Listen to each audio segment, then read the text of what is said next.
मंत्रियों तथा सेवकों ने महाराज की आज्ञानुसार श्यामकर्ण घोड़ा चतुरंगिनी सेना के साथ छुड़वा दिया। महाराज दशरथ ने देश देशांतर के मनस्वी, तपस्वी, विद्वान ऋषिमुनियों तथा वेदविज्ञ प्रकांड पंडितों को यज्ञ संपन्न कराने के लिए बुलावा भेज दिया। निश्चित समय आने पर समस्त अभ्यागतों के साथ महाराज दशरथ अपने गुरु वशिष्ठ जी तथा अपने परम मित्र अंग देश के अधिपति लोकपाद के जामातारिन ऋषि को लेकर यज्ञ मंडप में पधारे। इस प्रकार महान यज्ञ का विधिवत शुभारंभ किया गया। संपूर्ण वातावरण वेदों की ऋचाओं के उच्च स्वर में पाठ से गूंजने तथा समिधा की सुगंध से महकने लगा।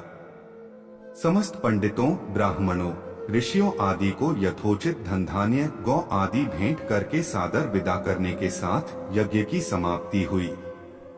राजा दशरथ ने यज्ञ के प्रसाद चरा को अपने महल में ले जाकर अपनी तीनों रानियों में वितरित कर दिया।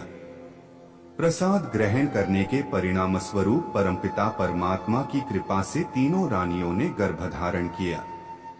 जब चैत्र मास के शुक्ल पक्ष की नवमी तिथि को पुनर्वसु नक्षत्र में सूर्य, मंगल, शनि, बृहस्पति तथा शुक्र अपने अपने उच्च स्थानों में विराजमान थे, कर्क लग्न का उदय होते ही महाराज दशरथ की बड़ी रानी कौशल्या के गर्भ से एक शिशु का जन्म हुआ, जो कि श्याम वर्ण, अत्यंत तेजोमय, परम कांतिवान तथा अद्भुत सौंदर्यशाली था।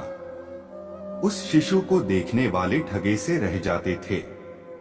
इसके पश्चात शुभ नक्षत्रों और शुभ घड़ी में महारानी कैकेयी के एक तथा तीसरी रानी सुमित्रा के 2 तेजस्वी पुत्रों का जन्म हुआ। संपूर्ण राज्य में आनंद मनाया जाने लगा। महाराज के 4 पुत्रों के जन्म के उल्लास में गंधर्व गान करने लगे और अप्सराएं नृत्य करने लगी। देवता अपने विमानों में बैठकर पुष्प वर्षा करने लगे।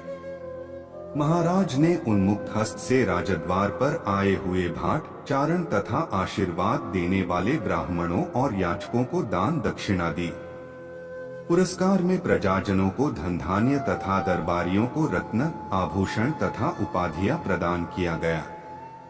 चारों पुत्रों का नामकरण संस्कार महर्षि वशिष्ठ के द्वारा कराया गया तथा उनके नाम रामचंद्र, भरत, लक्ष्मण और शत्रुघ्न रखे गए। आयु बढ़ने के साथ ही साथ रामचंद्र गुणों में भी अपने भाइयों से आगे बढ़ने तथा प्रजा में अत्यंत लोकप्रिय होने लगे। उनमें अत्यंत विलक्षण प्रतिभा थी, जिसके परिणाम स्वरूप अल्प काल में ही वे समस्त विषयों में पारंगत हो गए। उन्हें सभी प्रकार के अस्त्र शस्त्रों को चलाने तथा हाथी, घोड़े एवं सभी प्रकार के वाहनों की सवारी में उन्हें असाधारण निपुणता प्राप्त हो गई। वे निरंतर माता पिता और गुरुजनों की सेवा में लगे रहते थे। उनका अनुसरण शेष 3 भाई भी करते थे। गुरुजनों के प्रति जितनी श्रद्धा भक्ति इन चारों भाइयों में थी, उतना ही उनमें परस्पर प्रेम और सौहार्द भी था।